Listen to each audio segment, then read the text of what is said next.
আসসালামু আলাইকুম রহমতুল্লাহ। ক্রিকেট লাভারদের জন্য আজকে খুব ইন্টারেস্টিং একটি ভিডিও নিয়ে এসেছি। আজকে আমি আপনাদেরকে দেখাবো একটি মোবাইল অ্যাপসের মাধ্যমে কিভাবে যে কোনো ক্রিকেট ম্যাচের স্কোরিং হিসাবটা রাখতে হয়। আমরা সাধারণত আমাদের ক্রিকেট খেলায় রানের হিসাবটা আমরা একটি খাতার মাধ্যমে করে থাকি, কিন্তু এই ভিডিওটি দেখার পর আপনার আর খাতার প্রয়োজন হবে না।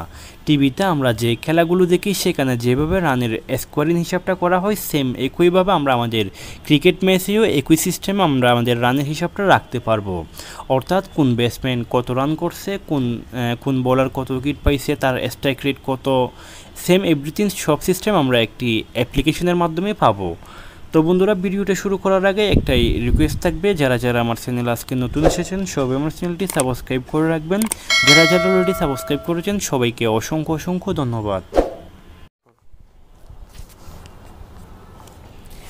মোবাইলের মাধ্যমে যে কোনো ক্রিকেট ম্যাচের স্কোরিং হিসাব রাখার জন্য আমাদের সর্বপ্রথম একটি অ্যাপসের প্রয়োজন হবে।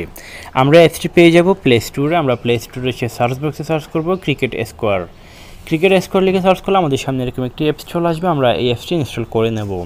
বন্ধুরা, আমি অ্যাপসটির লিঙ্ক ডিসক্রিপশন বক্সে দিয়ে দিয়েছি, আপনারা চাইলে ওখান থেকেও ডাউনলোড করতে পারেন। অ্যাপসটি ডাউনলোড করা হয়ে গেলে আমরা অ্যাপসটি ওপেন করব। অ্যাপসটি ওপেন করলে আমাদের সামনে এরকম একটি ইন্টারফেস চলে আসবে। এখানে আমরা আমাদের প্রথমে টিমের নামগুলো লিখব। আমি দিলাম ঢাকা ভার্সেস চট্টগ্রাম।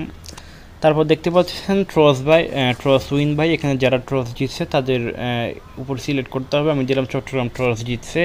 তারপর ওরা টস জিতে কি ব্যাটিং নিচ্ছে নাকি বোলিং নিচ্ছে সেটা সিলেক্ট করতে হবে। আমি বোলিং নিচে সিলেক্ট করলাম। তারপর আমাদের ওভারটি লিখতে হবে।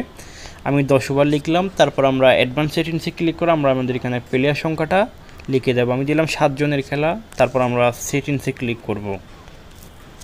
দেন আমরা ওকেতে ক্লিক করলাম। তারপর আমরা স্টার্ট ম্যাচে ক্লিক করব। আমাদের সামনে আরেকটি নতুন ইন্টারফেস চলে আসবে।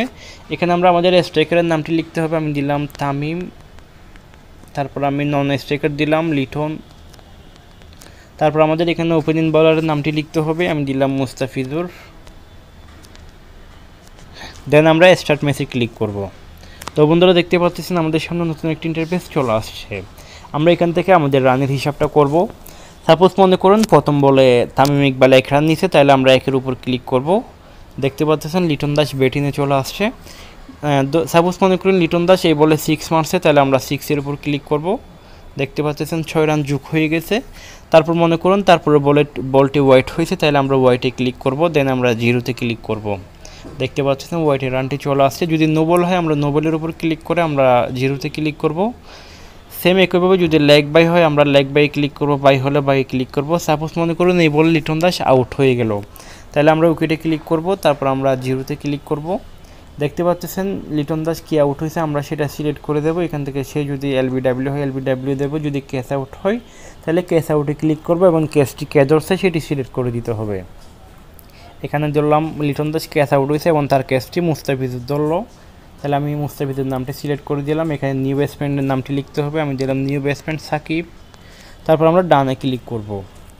দেখতে পাচ্ছেন সাকিব ব্যাটসম্যান চলে আসছে। এখানে ধরলাম আমি সাকিব এই বলে 4 মারে দিল, আমরা এখানে 4-এ ক্লিক করব।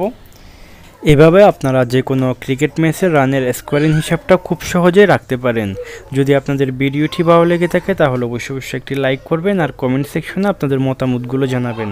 আজকের মতো এখানে শেষ করছি, দেখা হবে আরেকটি ভিডিওতে। সেই পর্যন্ত ভালো থাকবেন, সুস্থ থাকবেন, আল্লাহ হাফেজ।